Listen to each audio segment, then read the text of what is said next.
Middle east में America Israel को support करता है और ईरान और इजराइल दोनों कट्टर दुश्मन हैं।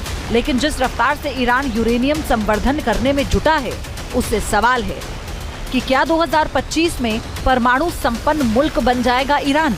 क्या 2025 में मिडिल ईस्ट की महाशक्ति बन जाएगा ईरान?